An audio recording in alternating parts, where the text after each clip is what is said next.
Hello everyone. आज की इस वीडियो में हम बात करेंगे क्लास 12th की पॉलिटिकल साइंस की जो हमारी बुक 2 है उसका जो चैप्टर नंबर 6 है लोकतांत्रिक व्यवस्था का संकट। इसके मोस्ट इंपॉर्टेंट क्वेश्चन डिस्कस करेंगे। और ये जो चैप्टर है आपका आपातकाल वाला चैप्टर है, यहाँ से आपका ज़्यादातर लॉन्ग क्वेश्चन पूछा जाता है। ठीक है, चैप्टर की वीडियो हमने ऑलरेडी बना रखी है, अगर आपने नहीं देखी तो आप इनको जरूर देखो, क्योंकि जितना ज़्यादा आप चैप्टर को देखोगे, आप 2 बार 3 बार 4 बार 5 बार 10 बार जितना ज़्यादा देख सकते हो उतना देखो, क्योंकि चैप्टर की वीडियो देख के आपको सारे टॉपिक क्लियर हो जाएंगे और सारे इंपॉर्टेंट क्वेश्चन अपने आप ही याद हो जाएंगे। ठीक है, तो चैप्टर बहुत इंपॉर्टेंट है, उसको जरूर देखो। और आपको नोट्स हमारी वेबसाइट पे मिल जाएंगे eklavyastudypoint.com। गूगल पे जाके सर्च करना है, फिर क्लास 12th में जाना है और आपको अपने सब्जेक्ट में जाना है। आपके सामने ऐसी टेबल आएगी, यहाँ से आप चैप्टर वाइज नोट्स पढ़ सकते हो, एमसीक्यू पढ़ सकते हो, शॉर्ट क्वेश्चन लॉन्ग क्वेश्चन। ठीक है, जो चाहो आपको सब कुछ यहाँ पे मिल जाएगा और फ्री में अवेलेबल, आप आराम से पढ़ सकते हो। सेकंड बुक के क्वेश्चन करने वाले हैं। तो सबसे पहला प्रश्न हमारे सामने है कि 1970 के दशक में देश में मुख्य समस्या क्या थी। देखिए, समस्याएं बहुत सारी थी। पेपर में अगर क्वेश्चन आएगा तो ज़्यादा ज़्यादा 4 6 2 इतने ही नंबर का आता है, तो आपको बहुत ज़्यादा पॉइंट याद नहीं रखने। ठीक है, 1970 के दशक की बात कर रहे हैं, यानी 1970 से लेके 1980 के बीच में जो घटनाएं घटी थी आपको वो बतानी है। ठीक है, तो देखिए, बांग्लादेश संकट आपको देखने को मिलता है 1971 में। बांग्लादेश संकट के दौरान क्या होता है, 80 लाख शरणार्थी जो थे भारत में आ जाते हैं, तो भारत को कहीं ना कहीं इसका नुकसान उठाना पड़ता है, भारत की अर्थव्यवस्था पे बोझ पड़ता है। ठीक है, और इसी समय 1971 में हमारा बांग्लादेश संकट के समय पाकिस्तान से युद्ध हो जाता है। हालांकि हम युद्ध जीत गए, लेकिन फिर भी हमको नुकसान तो उठाना ही पड़ा। अंतर्राष्ट्रीय बाजार में तेल की कीमतों में बहुत ज़्यादा बढ़ोतरी हो गई थी। अगर तेल की कीमतें बढ़ती हैं तो फिर हर क्षेत्र में आपकी महंगाई बढ़ जाती है। ठीक है, जिसका कहीं ना कहीं बहुत ज़्यादा नुकसान भारत को उठाना पड़ा। अगर हम बात करते हैं 1973 की, तो 1973 में जो महंगाई थी वो 23 यानी कि 23% बढ़ी थी। जबकि अगर हम एक साल बाद देखें 1974 में, तो वो 23 से सीधा 30% पे पहुंच गई थी, यानी कि महंगाई जो थी बहुत ज़्यादा बढ़ गई थी इस समय में।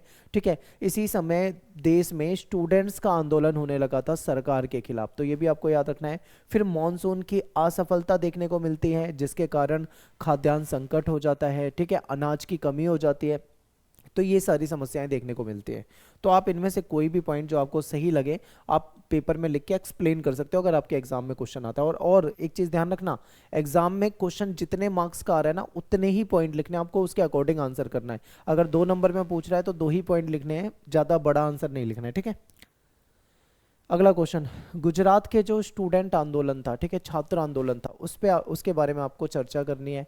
तो देखिए, हुआ क्या था कि जनवरी की बात है 1974 में गुजरात में स्टूडेंट्स जो थे उन्होंने सरकार के खिलाफ क्या कर दिया था, आंदोलन छेड़ दिया था। ठीक है, अब ये आंदोलन जो हुआ था इसका कारण क्या था, क्यों आंदोलन हुआ था, तो बहुत सारे इसके पीछे रीजन थे। जैसे कि उस समय में क्या था, महंगाई बढ़ रही थी, अभी हमने देखा ना महंगाई कितनी बढ़ रही है, तो महंगाई के खिलाफ ये आंदोलन था।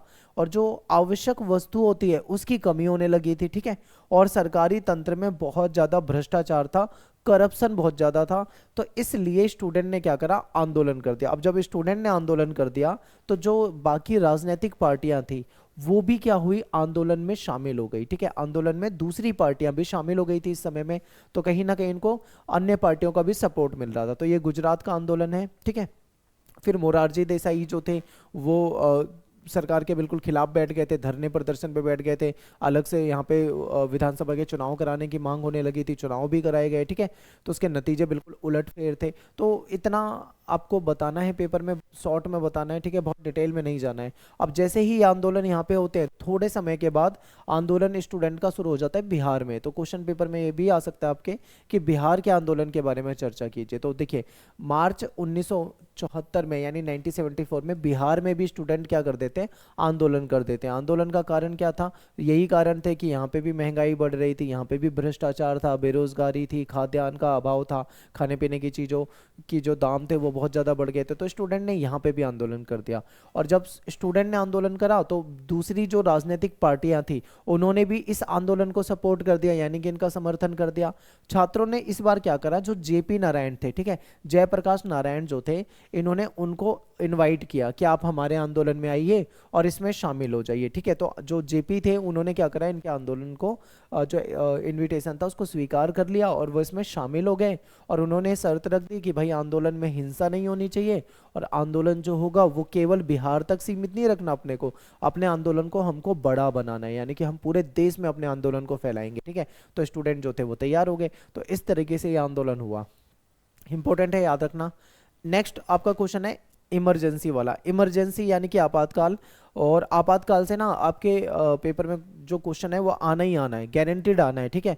कैसे भी क्वेश्चन पूछा जा सकता है। तो आपातकाल को समझते हैं। तो आपातकाल के प्रतिरोध की किन्हीं दो घटनाओं पर चर्चा कीजिए। यानी जब इमरजेंसी लगाई गई थी तो कुछ लोगों ने या कुछ मैगजीन वगैरह ने इसका विरोध करा था, ठीक है। तो विरोध की कोई दो घटना आपको बतानी है। तो देखिए, कुछ नेता ऐसे थे, ज्यादातर नेता तो उस समय में गिरफ्तार कर लिए गए थे, लेकिन कुछ नेता ऐसे थे जो गिरफ्तारी से बच गए थे, ठीक है। जो नेता गिरफ्तारी से बच गए वो अंडरग्राउंड हो गए। अंडरग्राउंड का मतलब होता है छिप जाना, यानी वो छिपकर सरकार के खिलाफ आंदोलन चला रहे थे या विरोध तो कर रहे थे, लेकिन खुलकर सामने नहीं आ रहे थे। एक तो ये विरोध का तरीका था। दूसरा क्या है, जो इंडियन एक्सप्रेस आपने सुना होगा, स्टेटमेंट जो है ये न्यूज़पेपर है, यानी उस समय के अखबार थे जिसका नाम है इंडियन एक्सप्रेस और स्टेटमेंट। इन अखबारों ने प्रेस सेंसरशिप का विरोध किया था, ठीक है। अब ये प्रेस सेंसरशिप क्या थी, यानी कि उस सब इमरजेंसी के समय में इंदिरा गांधी ने प्रेस पे यानी कि मीडिया पे बैन लगा दिया था, ठीक है, कि कोई भी सरकार के खिलाफ खबर आप नहीं छाप सकते हो, ठीक है। तो ये इसी को प्रेस सेंसरशिप कहा जाता है। तो इन्होंने इस चीज का खुलकर विरोध किया था। फिर यहीं पे जो लेखक है जैसे कि शिवराम कारंत जो हैं, जो कन्नड़ लेखक हैं, इन्होंने, और पद्मश्री से सम्मानित हिंदी के जो लेखक हैं फणीश्वर नाथ रेणु, इन्होंने क्या करा, लोकतंत्र के दमन के विरोध में अपने अवार्ड्स वापस लौटा दिए। अवार्ड्स का मतलब होता है पदवी, जो उनको मतलब इनाम मिला था, अवार्ड मिले हुए थे, उन्होंने उसको लौटा दिया। अवार्ड लौटाने का मतलब होता है एक विरोध करने का ये तरीका होता है, ठीक है। इन्होंने कहा कि भाई सरकार जो है वो लोकतंत्र का दमन कर रही है, लोकतंत्र का हनन कर रही है, हम इस चीज का विरोध करते हैं, और ये विरोध करने का एक तरीका होता है, ठीक है। तो ये हो गया, सिंपल है। आगे देखिए, नेक्स्ट क्वेश्चन है कि निवारक नजरबंदी से क्या अभिप्राय है, पेपर में पूछा जा सकता है, ठीक है। जहां पे मैंने चैप्टर की वीडियो में आपको डिटेल में समझाया, अगर आपने चैप्टर की वीडियो नहीं देखी तो वहां पे भी देख लेना। देखिए, निवारक नजरबंदी क्या होता है कि एक ऐसा कानून मान लीजिए जिसके तहत ना पुलिस किसी को गिरफ्तार कर सकती है शक के आधार पे, ठीक है। यानी कि जरूरी नहीं है कि किसी व्यक्ति ने कोई क्राइम किया हो, क्राइम करने के बाद ही उसको पुलिस गिरफ्तार करने आए।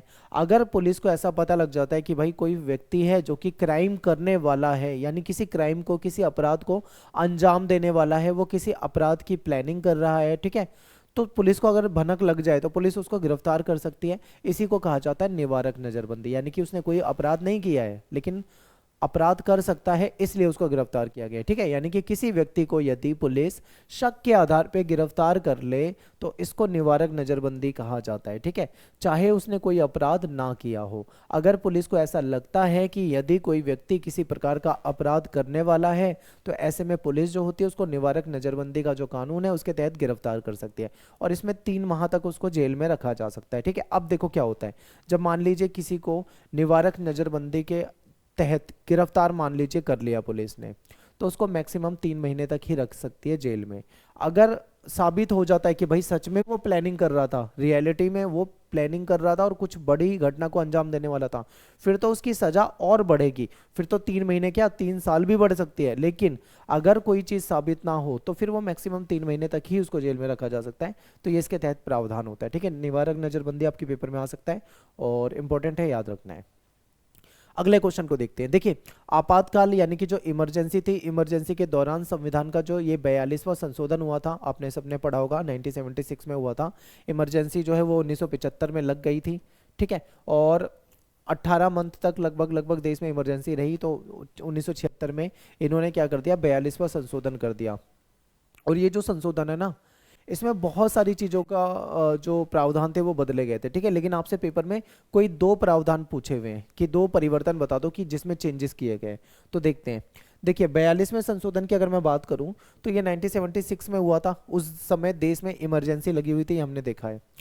इसको मिनी संविधान भी कहा जाता है। अब आपके मन में एक क्वेश्चन बनेगा कि भाई इसको मिनी संविधान क्यों कहा जाता है, ठीक है, ऐसा इस संशोधन में था क्या।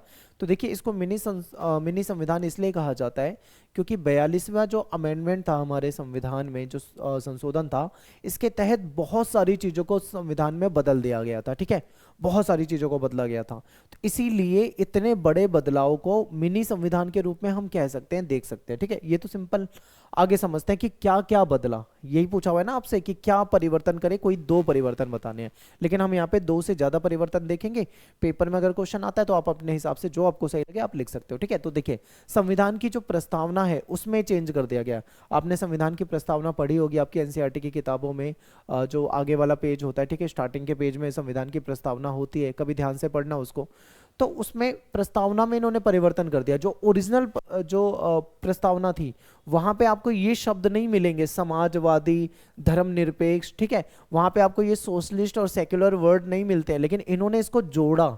ठीक है, जबरदस्ती उन्होंने संविधान में इन शब्दों को जोड़ दिया। एक तो ये प्रस्तावना में चेंज हो गया। और क्या चेंज हुआ, उस समय में इन्होंने न्यायपालिका यानी जो हमारी अदालत होती है, जो कोर्ट होती है, उसकी स्वतंत्रता को कम किया। ठीक है, अगर आपने ध्यान से चैप्टर को पढ़ा होगा तो आपको पता होगा कि जिस समय देश में इमरजेंसी लगी हुई थी, अदालत में भी व्यक्ति नहीं जा सकते थे। ठीक है, तो एक तरह से कहीं ना कहीं न्यायपालिका की जो स्वतंत्रता था उसको कम कर दिया था इन्होंने।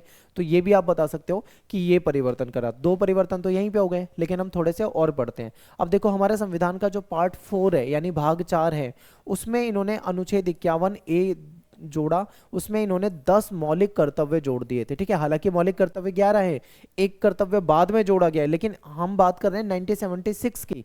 तो 1976 में जो इन्होंने चेंजेस किए थे संविधान में, जो संशोधन किए थे, उसके तहत इन्होंने मौलिक कर्तव्य जोड़े थे 10। आपको इतना याद रखना है। ठीक है, तो ये भी क्या है, एक संशोधन है, उसमें परिवर्तन है।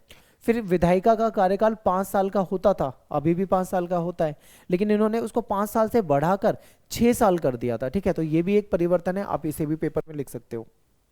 और क्या परिवर्तन हुआ था, और परिवर्तन ये हुआ था कि जो राष्ट्रपति यानी कि जो प्रेसिडेंट होता है, ठीक है, और जो उपराष्ट्रपति है, जो प्राइम मिनिस्टर है, ठीक है, यानी कि राष्ट्रपति, उपराष्ट्रपति और प्रधानमंत्री, इनके पद को, ठीक है, न्यायपालिका में चुनौती नहीं दी जा सकती। एक तो इन्होंने ये परिवर्तन कर दिया। इतने सारे परिवर्तन हुए थे, क्या इसके अलावा भी हुए थे? इसके अलावा भी बहुत सारे परिवर्तन थे, लेकिन अपने को नहीं पढ़ने, इतने अपने लिए काफी है।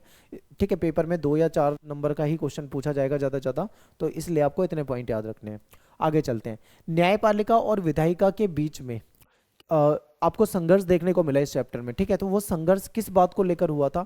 आपने देखा होगा कि इस समय सीधा सीधा ये हो गया था, एक तरफ थी न्यायपालिका यानी कि हमारी अदालत, ठीक है, और उसकी लड़ाई हो रही थी, यानी उसका संघर्ष चल रहा था न्यायपालिका वर्सेस किससे हो रहा था, हमारी विधायिका से, यानी कि आप सरकार से कह लो या संसद से कह लो। ठीक है, इन दोनों के बीच में क्या था, विवाद हो गया था। तो ये विवाद, ये जो संघर्ष है, इसको कैसे हम देखेंगे, इसको समझते हैं। तो देखिए बहुत सारे रीजन है, 2-3 मुख्य कारण थे जिसकी वजह से ये हुआ था। एक एक करके देखते हैं। सबसे पहला तो क्वेश्चन यही है कि क्या संसद मौलिक अधिकारों में कटौती कर सकती है? क्या संसद को अधिकार है कि वो मौलिक अधिकारों को कम कर दे? तो ये क्वेश्चन था। ठीक है, ये अदालत में पहुंचा था, और अदालत ने यानी कि न्यायपालिका ने क्या फैसला दिया था? नहीं, सरकार यानी कि संसद मौलिक अधिकारों में कटौती नहीं कर सकती है। ठीक है, यानी कि न्यायपालिका ने इसका क्या जवाब दिया? न्यायपालिका ने बोला नहीं, ऐसा नहीं कर सकती। ठीक है, तो एक तो पॉइंट ये हो गया। आगे देखो क्या था, दूसरा पॉइंट है कि क्या संसद संपत्ति के अधिकार में कमी कर सकती है? यानी जो संपत्ति का अधिकार था, आपको पता होगा कि संपत्ति का अधिकार आज के समय में तो एक कानूनी, सामान्य कानूनी अधिकार है, लेकिन उस समय में अगर हम देखें तो वो मौलिक अधिकारों में शामिल था। ठीक है, तो संपत्ति के अधिकार में क्या सरकार यानी संसद चाहे तो कमी कर सकती है? तो अदालत ने इसका क्या जवाब दिया, यानी न्यायपालिका ने इसका क्या जवाब दिया? उन्होंने बोला नहीं।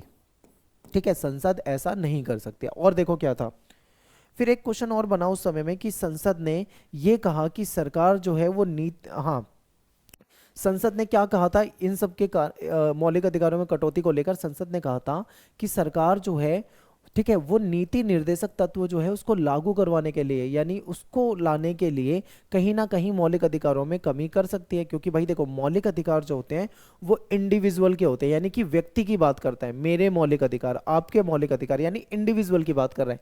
लेकिन राज्य के नीति निर्देशक तत्व जो होते हैं वो समाज की बात करते हैं, वो कभी इंडिविजुअल की बात नहीं करते। तो यही चल रहा था विवाद, कि सरकार का ये कहना था कि अगर हम संपत्ति के अधिकार को हटाते हैं या कम करते हैं तो उसका नुकसान किसको होगा?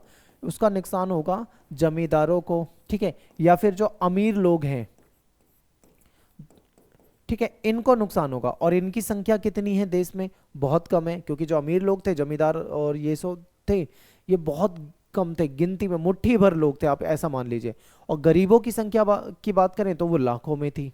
ठीक है, तो ऐसे में अगर इन लोगों को हम थोड़ा सा नुकसान पहुंचाते हैं, उसके बदले में हम लाखों लोगों को फायदा पहुंचाते हैं, तो क्या गलत है? ऐसा सरकार का कहना था। ठीक है, तो यही है, सरकार ने कहा था कि हम तो भाई नीति निर्देशक तत्वों को लागू करवाना चाह रहे हैं, इसलिए हमें मौलिक अधिकार थोड़े से कम करने पड़ रहे हैं।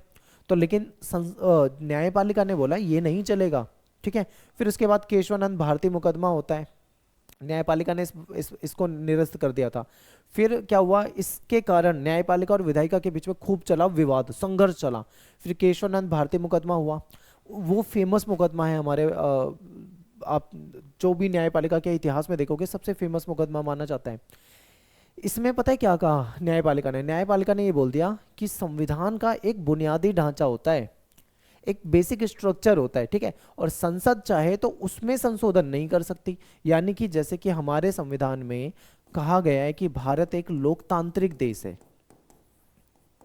ठीक है, क्या अब संसद लोकतंत्र में इसमें कोई संशोधन कर सकती है? नहीं कर सकती। क्यों? क्योंकि ये बुनियादी ढांचे में आता है, यानी बेसिक स्ट्रक्चर में आता है।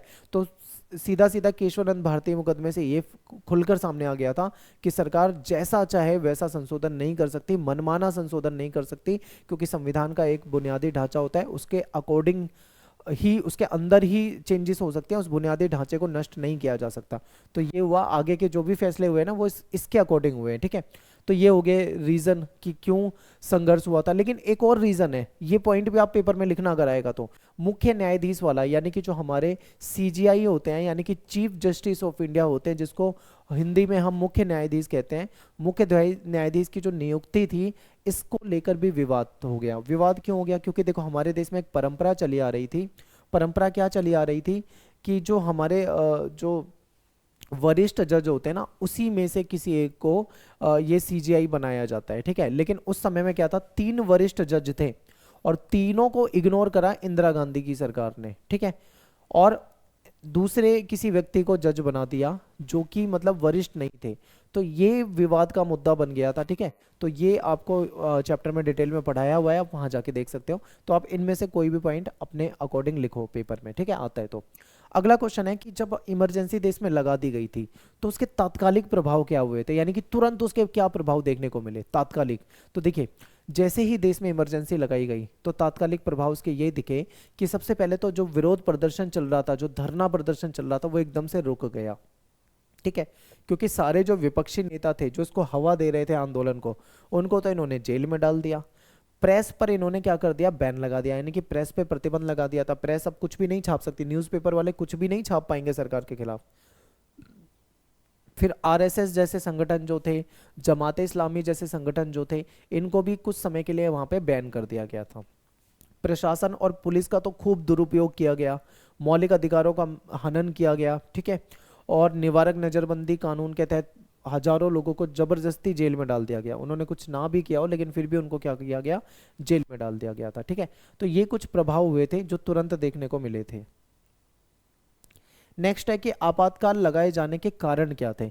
ठीक है, क्या कारण थे? सरकार से जब पूछा गया कि भाई आपने इमरजेंसी क्यों लगाई, तो उन्होंने कारण बताए कि भाई देखो, रेलवे वाले कर्मचारी जो थे वो देश में बार बार हड़ताल कर रहे थे, जिसकी वजह से देश में कहीं ना कहीं ठहराव आ रहा था, नुकसान हो रहा था, जो कि नहीं करना चाहिए था। दूसरा क्या है, गुजरात का जो स्टूडेंट आंदोलन था ये भी एक रीज़न बना, बिहार का स्टूडेंट आंदोलन भी कहीं ना कहीं इसका रीज़न बना, क्योंकि यहीं से तो आग लगी थी और धीरे धीरे धीरे धीरे फिर जेपी नारायण और वो सब हुआ, यानी शुरुआत कहीं ना कहीं इधर से ही तो देखने को मिलती है। तो ये भी रीज़न थे। फिर न्यायपालिका और विधायिका के बीच में संघर्ष, जो कि हमने अभी इससे पहले वाले क्वेश्चन में पढ़ा है, ये भी था, ये भी एक रीजन था। और जयप्रकाश नारायण का संसद मार्च। ठीक है, जयप्रकाश नारायण ने जो सभी विपक्षियों को एक साथ कर दिया और संसद मार्च किया और देश में सबसे बड़ी रैली का आयोजन करा, ये भी कहीं ना कहीं इमरजेंसी का कारण बनती है। और इसके अलावा सरकार ने ये भी कहा कि देश में अंदरूनी गड़बड़ी हो सकती है, यानी अंदरूनी गड़बड़ी हो सकती है, इसके मद्देनजर इमरजेंसी को लगाना जरूरी था। ऐसा किसने कहा था? सरकार ने कहा था। तो ये सारे क्या है, इसके इमरजेंसी के कारण हो सकते हैं। ठीक है, आगे चलते हैं। नेक्स्ट क्वेश्चन है, और ये क्वेश्चन मोस्ट इंपॉर्टेंट है। अभी तक आपने जितने क्वेश्चन देखे वो भी इंपॉर्टेंट है, लेकिन ये सबसे ज्यादा पूछा जाने वाला क्वेश्चन है कि आपातकाल के सबक बताइए। यानी देश में इमरजेंसी लग गई, सब कुछ हो गया, इमरजेंसी खत्म भी हो गई, तो उसके बाद लोगों ने इससे क्या सबक लिया, क्योंकि हम हर घटना से कोई ना कोई सबक मिलता है ना अपने को। तो हमारे देश को क्या सबक मिला इमरजेंसी से, तो देखते हैं। भारत से एक तो सबसे बड़ा सबक यही मिला कि ये क्लियर हो गया था कि भारत से लोकतंत्र को विदा कर पाना कठिन है। यानी दुनिया के बहुत सारे देश ऐसे हुए हैं जो लोकतंत्र से सैनिक शासन की तरफ गए, सैनिक शासन से लोकतंत्र की तरफ गए, फिर लोकतंत्र से सैनिक शासन की तरफ गए, लेकिन भारत में ऐसा कहीं कभी नहीं हुआ। भारत में हमेशा से लोकतंत्र था और इमरजेंसी के बाद भी लोकतंत्र कायम रहा। तो ये पता लग गया, पहला सबक तो यही मिला कि लोकतंत्र को विदा कर पाना भारत से बहुत कठिन है। दूसरा देखो, आपातकाल जो है अब अंदरूनी गड़बड़ी बताकर नहीं लगाया जा सकता। यानी कि उस समय में उन्होंने जो अंदरूनी गड़बड़ी बताकर इमरजेंसी लगा दी थी, अब उसको नहीं लगाया जा सकता है, क्योंकि इसके लिए रूल जो थे और सख्त कर दिए गए। फिर क्या है कि केवल सशस्त्र विद्रोह की स्थिति में ही इमरजेंसी लगाई जा सकती है। मान लो देश में सशस्त्र विद्रोह हो जाए, दंगे हो जाए, बहुत हानिकारक नुकसान होने लग जाए, ठीक है, जान मान का खतरा हो जाए, तो ऐसी कंडीशन में जाके इसको लगाया जाएगा। अंदरूनी गड़बड़ी बता के इमरजेंसी नहीं लगाई जा सकती। फिर आपातकाल की घोषणा की सलाह मंत्रिपरिषद राष्ट्रपति को लिखित में देगा, ठीक है। मंत्रिपरिषद क्या है, जो पूरी कैबिनेट होती है वो लिखित में राष्ट्रपति को जब देगी तब इमरजेंसी लगाई जाएगी। उस वक्त क्या हुआ था, मंत्रिपरिषद को तो पता ही नहीं था। इंदिरा गांधी ने फैसला कर लिया था, फिर राष्ट्रपति को आगे पहुंचा दिया था, राष्ट्रपति ने इमरजेंसी की घोषणा कर दी थी, ठीक है, यही था। लेकिन अब ये कंपलसरी हो गया है कि भाई ऐसे नहीं होगा, पूरी कैबिनेट होगी, कैबिनेट बैठेगी, सारे आपस में सलाह करेंगे, उसके बाद फैसला लेंगे, तब जाके राष्ट्रपति के पास जाएगा। फिर नागरिक जो है अब अपने अधिकारों के प्रति ज्यादा सचेत हो गए, क्योंकि जब उनके अधिकार छीने गए इस समय इमरजेंसी के दौरान, तो उनको पता लगा कि उनके अधिकार क्या थे और उसके प्रति वो ज़्यादा सचेत हुए। और आपातकाल के बाद बहुत सारे संगठन भी बने, मानवाधिकार को लेकर, अन्य चीज़ों को लेकर बहुत सारे संगठन बने। तो ये सब क्या है, इमरजेंसी के सबक है, ठीक है, आएगा पेपर में क्वेश्चन। और अगर ये 6 मार्क्स में आता है तो आपको 3 पॉइंट लिखने होते हैं और उसको एक्सप्लेन करना होता है, ठीक ठीक है। 6 मार्क्स में 6 पॉइंट यहाँ पे नहीं लिखने, याद रखना, क्योंकि 6 पॉइंट बनेंगे नहीं इस क्वेश्चन के, 3 या 4 ही पॉइंट बनेंगे ज़्यादा ज़्यादा। अगला क्वेश्चन है कि सरकार के द्वारा 1975 में जो आपातकाल लागू किया गया था उसके पक्ष में क्या तर्क दिया गया, यानी सरकार ने उसके पक्ष में क्या तर्क दिया था। तो देखिए, सरकार ने कहा था कि विपक्षी दल जो है ना, जितनी भी देश में विपक्षी पार्टी हैं, वो सरकार की पॉलिसी के अनुसार शासन नहीं चलाने दे रही, उनको बार बार धरना करने लग जाती हैं, बार बार सामूहिक कार्रवाई करती हैं, राष्ट्रव्यापी आंदोलन छेड़ देती है, सरकार को बार बार धमकी देती हैं, कहीं ना कहीं देश में अस्थिरता पैदा करने की कोशिश कर रही है विपक्षी पार्टियां, इसलिए इमरजेंसी लगाई इन्होंने। फिर क्या था, सरकार को सारी ताकत कानून व्यवस्था में लगाना पड़ रहा था, जिसकी वजह से क्या हो रहा था, जो षड्यंत्रकारी ताकतें हैं वो सरकार के प्रगतिशील कार्यक्रम में अड़ंगे डाल रही थी। यानी कि सरकार का कहना था कि हम तो भाई डेवलपमेंट करना चाहते हैं, लेकिन ये जो विपक्षी हैं और ये जो षड्यंत्रकारी जो ताकतें हैं ये कहीं ना कहीं उसको रोकने की कोशिश कर रही हैं, ठीक है, इसलिए इमरजेंसी लगाना जरूरी था।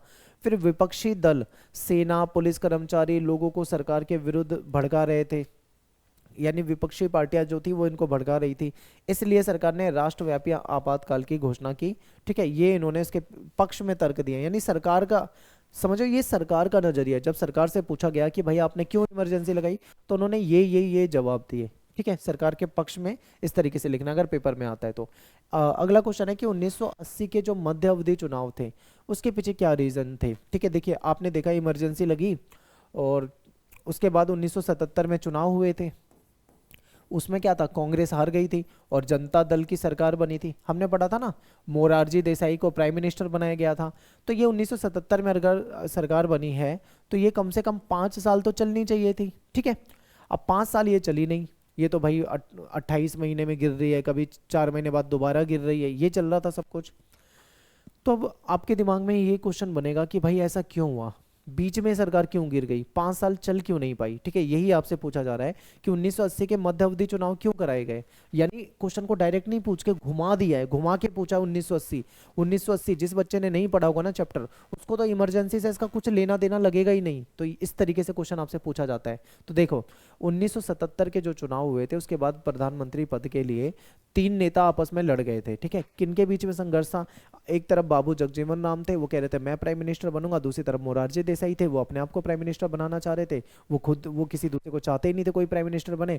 तीसरी तरफ चौधरी चरण सिंह थे, ये तीनों आपस में लड़ रहे थे, भाई मैं प्राइम मिनिस्टर बनूंगा, मैं प्राइम मिनिस्टर बनूंगा, यही चल रहा था, यानी कि इनकी आपस में लड़ाई थी। दूसरा देखो, जनता पार्टी की सरकार तो बना ली इसने जैसे तैसे, उसमें कोई दिशा नहीं थी, कोई नेतृत्व नहीं था, कोई अच्छा लीडर नहीं था और साझा कार्यक्रम नहीं था। आप सोचो प्राइम मिनिस्टर बनने के लिए आपस में लड़ रहे हैं तो क्या इनके पास कोई दिशा निर्देश तो होगा ही नहीं कुछ भी, ये रीजन था।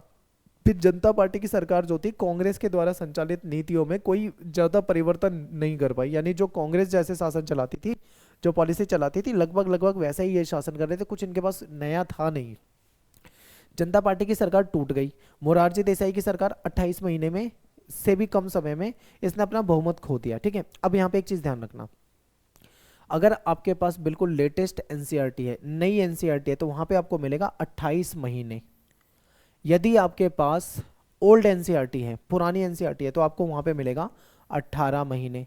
आपके सपोर्टिंग मटेरियल में भी हो सकता है 18 महीने लिखा हो, या गाइड वगैरह में आप पढ़ते हो तो भी वहां पे 18 महीने लिखा हो सकता है। तो सही क्या है आपके दिमाग में ही आएगा, तो 28 महीने ही सही है। इससे पहले के एनसीईआरटी में 18 महीने लिखा होता था, वहां पे वो गलत लिखा था, 28 महीने सही है। ठीक है, तो आपको कोशिश करना है कि आप यही लिखोगे तो ज़्यादा सही रहेगा, अकॉर्डिंग टू एनसीईआरटी रहेगा तो आपका आंसर ठीक ही माना जाएगा। ठीक है, तो ये ध्यान रखना। तो मोरारजी देसाई की सरकार ज़्यादा लंबी नहीं चल पाई, बेचारी बीच में ही सरकार को गिरना पड़ा या गिर गई, जो भी कह लो। इसके बाद क्या हुआ, अब इसके बाद कांग्रेस ने कर दिया खेल, उन्होंने चौधरी चरण सिंह, इनको पता था कि भाई ये तो प्राइम मिनिस्टर बनना चाह रहे हैं, उन्होंने चौधरी चरण सिंह को कहा कि भाई हम आपको दे देते हैं सपोर्ट और आप बन जाइए प्राइम मिनिस्टर। तो उन्होंने बोला ठीक है, प्राइम मिनिस्टर इनको बनवा दिया।